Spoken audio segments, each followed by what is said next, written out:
Hello, my name is Farhad Saleem, student number 14415177. Here we have a property sales management system, and it's a login screen for secretaries and admins to log into the system via username and password given to them. And they can also exit the system via the exit button or the file and exit button on the menu bar. We're going to test this option and press exit.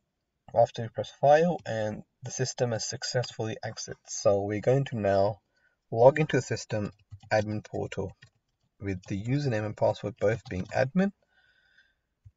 And now we are in the admin homepage where you are able to add a branch, to modify a branch, add its details, and remove a branch. So the first thing we're going to do is add a branch. To add a branch, we're going to first insert its name. So that will be the name of the branch, Exeter. The address will be, and a phone number for the branch, and an email address,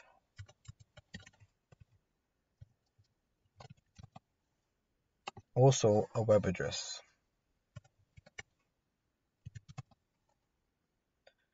Alongside that, we need a username and password for the Exeter branch secretary to access the branch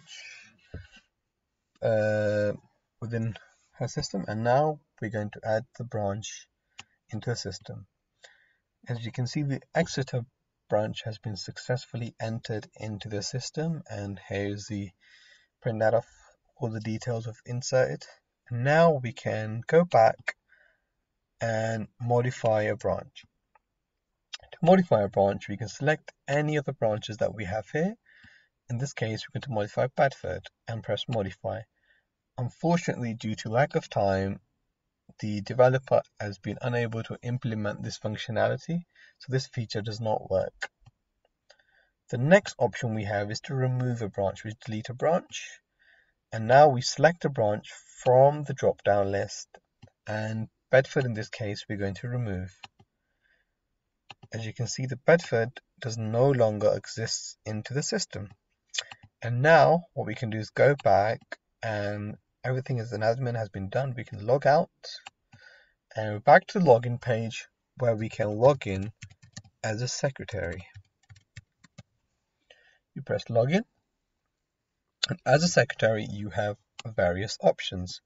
The first one being add a property. To add a property, you first select the type of property, which will be the house, and then you enter its address.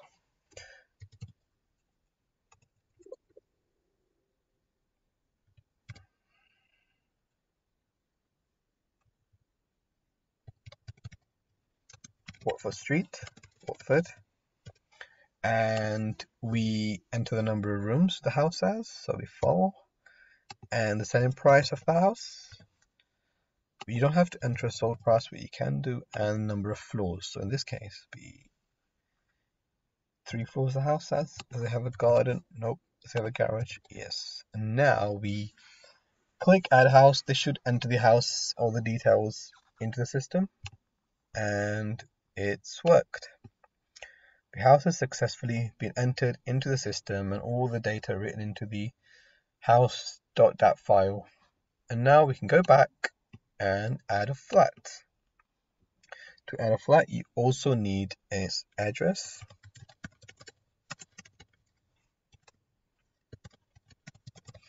number of rooms the flat has, the selling price, the sold price, and the floor number the flat is on, and also a monthly charge. Then we go ahead and click add flat. This should add the flat into the system. And great, this has also worked perfectly. And now we can go back, and the next option we have is to modify a property. You click on property, modify a house, and then you click on the house that we have, and you press modify. Unfortunately, again, this is a similar feature that has not been implemented by the author due to lack of time. Same thing goes for the flat. And now what we're going to do is remove a property. To remove a property, you select the type of property you wish to remove, a house in this case, and you press remove. And the house has now been removed from the list of properties we have. We do the same thing for flat. We remove this flat from the system, and this flat has also been removed from the system. Now we are going to go back, and the next thing we can do is query a property. Again, you first select the type of property you wish to query, a house in this case, and you select the property and query the house. Here you can see the details of the house, the address, the number of rooms, selling price, sold price, the number of floors the house has, whether it has a garden and a garage. And we can go back now and test the query flat function. So this is the flat we're going to query, and again you can see its address, the number of rooms, the selling price, sold price, the floor number the flat is on, and its monthly charge. Now we can go back, and the next thing to do after the queries is to query a branch.